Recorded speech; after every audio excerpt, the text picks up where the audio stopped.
অবশেষে মাথা নত করতে বাধ্য হল নেতানিয়াহু। যুদ্ধ শেষ করতে ইরানকে বার্তা পাঠিয়েছে ইসরায়েল, এমন খবরই প্রকাশ করেছে মার্কিন সংবাদ মাধ্যম ওয়াল স্ট্রিট জার্নাল।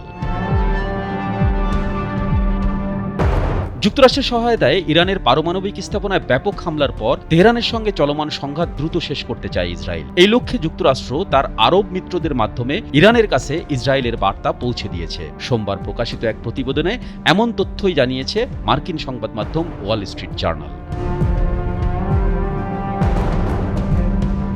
সোমবার প্রকাশিত ওই প্রতিবেদনে আরব ও ইসরায়েলি কর্মকর্তাদের বরাতে বলা হয়েছে, ইসরায়েল চায় সংঘাত দ্রুত শেষ হোক, তবে সেই সিদ্ধান্ত এখন ইরানের উপর নির্ভর করছে।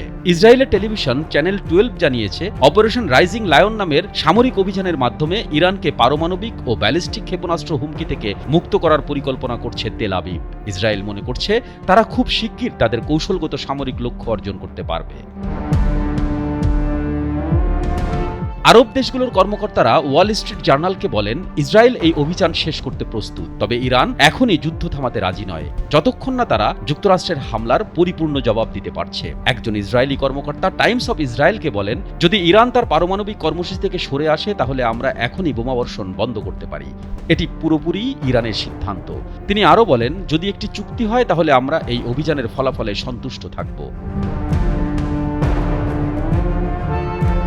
চ্যানেল 12 জানায়, অভিযান বন্ধের দুটি পথ খোলা আছে। একতরফাভাবে ইসরায়েল ঘোষণা করতে পারে যে তারা তাদের লক্ষ্য অর্জন করেছে এবং ইরান হামলা বন্ধ করেছে, অথবা উভয় পক্ষ যুদ্ধবিরতিতে সম্মত হয়েছে বলে যুক্তরাষ্ট্র আনুষ্ঠানিকভাবে ঘোষণা দিতে পারে। তবে ইসরায়েল দ্বিতীয় পথটিকে তুলনামূলকভাবে কম গ্রহণযোগ্য মনে করছে। ইসরায়েলি সংবাদ মাধ্যম ওয়াল্লা জানিয়েছে, সোমবার তেহরানের সরকার নিয়ন্ত্রিত কয়েকটি স্থাপনায় হামলা চালিয়ে ইসরায়েল একটি বার্তা দিয়েছে, যদি ইরান ক্ষেপণাস্ত্র হামলা বন্ধ না করে তাহলে পরবর্তীতে হামলার মাত্রা আরও বাড়ানো হবে।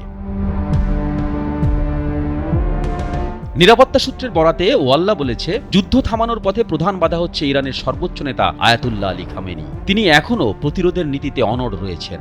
ইসরায়েলি কর্মকর্তাদের আশা, যুক্তরাষ্ট্র ও ইসরায়েলের যৌথ হামলা ইরানকে পুনরায় আলোচনায় ফিরতে বাধ্য করবে এবং শেষ পর্যন্ত তারা পারমাণবিক কর্মসূচি বন্ধে সম্মত হবে। তবে যদি ইরান নতুন করে পরমাণু কর্মসূচি চালুর চেষ্টা করে তাহলে ইসরায়েল আবারও সামরিক আঘাত হানবে বলে সতর্ক করেছে তেল আবিব।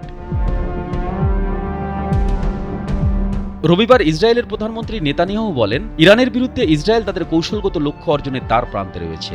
ইরানের ব্যালিস্টিক ক্ষেপণাস্ত্র এবং পারমাণবিক স্থাপনাগুলোতে গুরুতর ক্ষতি করা সম্ভব হয়েছে। তিনি আরও বলেন, ইসরায়েল দীর্ঘমেয়াদী যুদ্ধে যেতে চায় না, তবে প্রয়োজনীয় লক্ষ্য অর্জিত না হওয়া পর্যন্ত অভিযান বন্ধে প্রশ্নই আসে না।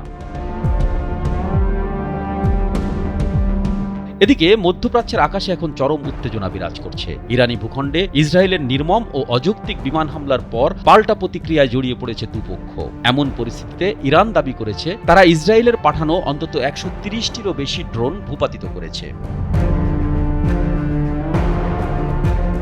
ইরানের আকাশ প্রতিরক্ষা বাহিনীর পক্ষ থেকে দেওয়া এক বিবৃতিতে বলা হয়, ইসরায়েলের সেনাবাহিনী সীমান্ত লঙ্ঘন করে যেসব আক্রমণাত্মক ড্রোন পাঠিয়েছিল তার বেশিরভাগই সফলভাবে শনাক্ত ও ধ্বংস করা সম্ভব হয়েছে।